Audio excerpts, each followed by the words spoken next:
September is Suicide Prevention Awareness Month. For many people in communities of color, the process of navigating treatment can be quite difficult.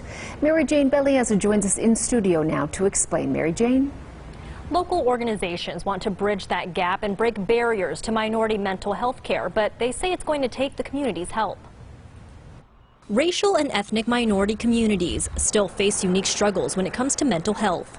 Dr. Sid Khurana from Nevada Mental Health knows the struggles minorities face all too well. Asian culture, the culture I come from, we are 1/3 less likely to seek mental health care than the Caucasian counterparts. And that comes from our own perceptions of mental illness, lack of adequate insight. In many cultures, the negative stigma about mental health comes from fear or shame, preventing people from seeking help. They do not believe that they will get the right care from their treatment providers, that their culture would be understood, their language would be understood.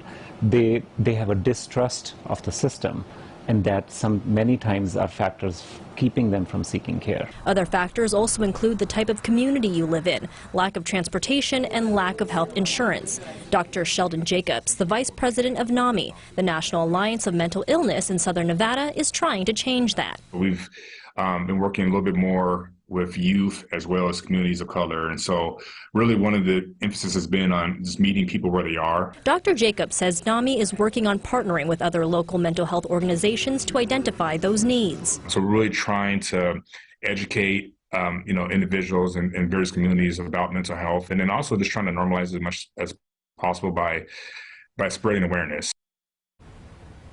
NAMI has a number of services like peer-led support groups and mental health events free of charge. Thank you, Mary Jane.